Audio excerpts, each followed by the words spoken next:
Taste the Daily.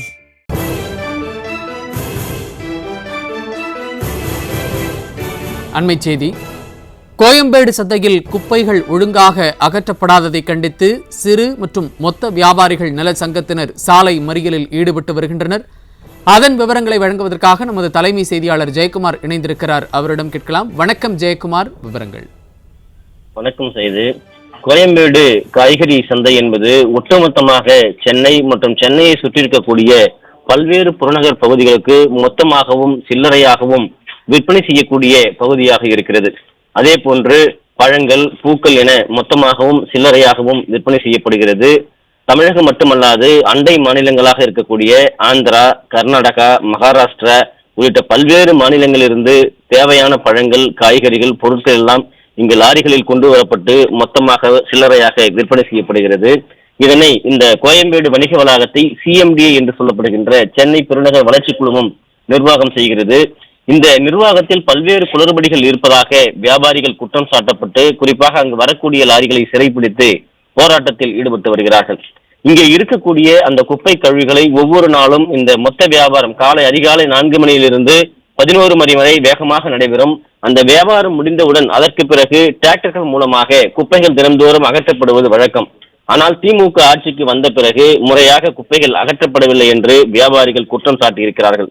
CMDA நிர்வாகம் முற்றிலுமாக எந்த செயலிழந்து கிடப்பதாகவும் ஒரு அடிப்படை வசதிகள் இல்லாமல் அந்த கோயம்பேடு வணிக வளாகத்தை முற்றிலுமாக முடக்கக்கூடிய நிலையில் அவருடைய நடவடிக்கை இருப்பதாக வியாபாரிகள் குற்றம் சாட்டியிருக்கிறார்கள்.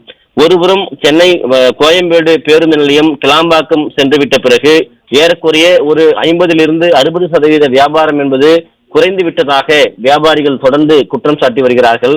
இந்த நிலையில் அந்த கோயம்பேடு வணிக வளாகத்தில் அவர்கள் சிறுநீர் கழிப்பதற்கோ அல்லது குடிநீர் வசதிகளோ அடிப்படை வசதிகளோ இல்லாமல் பல்லாயிரக்கணக்கான லட்சக்கணக்கான மக்கள் அந்த பகுதியில் தினந்தோறும் வந்து செல்லக்கூடிய ஒரு பகுதியாக இருக்கிறது.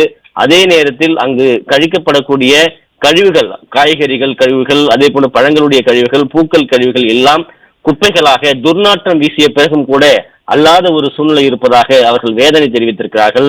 இதனால் சுகாதார சீர்கேடு ஏற்பட்டிருக்கிறது, நோய் தொற்றக்கூடிய அபாயம் ஏற்பட்டிருக்கிறது. கடந்த 1 மாத காலமாக காய்ச்சல், சளி, இருமல் போன்ற பல்வேறு பிரச்சனைகளால் வியாபாரிகளும் அங்கே வரக்கூடிய பொதுமக்களும் பாதிப்படைந்திருப்பதாக அவர்கள் குற்றம் சாட்டியிருக்கிறார்கள். மற்றொரு புறம் கழிப்பிட வசதி சுத்தமாக இல்லாமல் அவர்கள் புறவெளியிலேயே கழிக்கக்கூடிய ஒரு அவலநிலைதான் இன்றைக்கு இருப்பதாக அந்த வியாபாரிகள் குற்றம் சாட்டியிருக்கிறார்கள். அதே போன்று வாகனங்களை நிறுத்துவதற்கு முறையான ஒரு பார்க்கிங் வசதிகளை ஏற்படுத்தி தரவில்லை.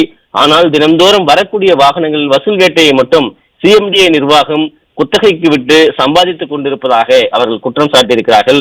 இப்படி நிர்வாக திறனற்ற ஒரு CMDA நிர்வாகம் என்பது ஒட்டுமொத்த வியாபாரிகளை வஞ்சிக்கக்கூடிய ஒரு விஷயமாக இருப்பதாக வியாபாரிகள் வேதனை தெரிவிக்கிறார்கள். ஒட்டுமொத்தமாக போக்குவரத்து நெரிசலை குறைப்பதற்கு பார்க்கிங் வசதி ஏற்படுத்த வேண்டும்.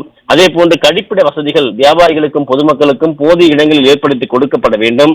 அதே போன்று அங்கு இருக்கக்கூடிய துர்நாற்றம் வீசக்கூடிய சாக்கடைகளாக மாறி இருக்கக்கூடிய கழிவுகளை தினந்தோறும் அகற்றுவதற்கு முன்வர வேண்டும் என்ற பல்வேறு கோரிக்கைகளை வலியுறுத்தி வெளி மாநிலங்களில் இருந்து வரக்கூடிய லாரிகளை சிறைபிடித்து வியாபாரிகளே வீதியில் இறங்கி போராடக்கூடிய ஒரு அவலநிலைக்கு CMDA நிர்வாகம் தள்ளி இருக்கிறது.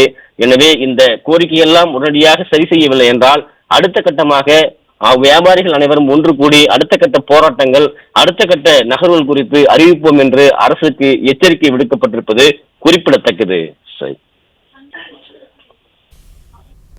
விவரங்களை வழங்கியமைக்கு நன்றி ஜெயக்குமார்.